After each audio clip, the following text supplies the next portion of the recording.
back to Keto Journey with Mike. I'm Mike, Reformed Fat Man.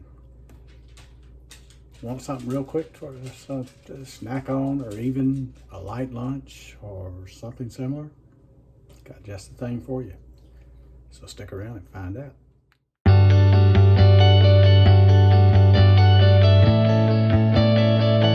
What you're gonna do is you're gonna make yourself a meat roll-up. This is the meat. But this happens to be ham. Came from the deli. That's a piece of cheddar, jack cheese of some sort. I forget which one, but put it right there, kind of in the middle of the ham.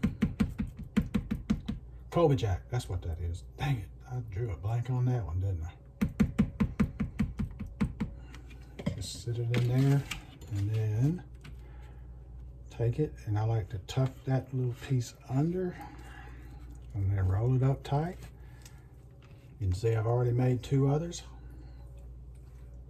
You got you a nice little snack, little light lunch, whatever you want.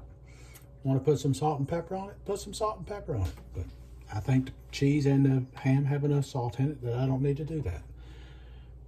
So, this is Mike, Keto Journey, saying, let's be careful out there.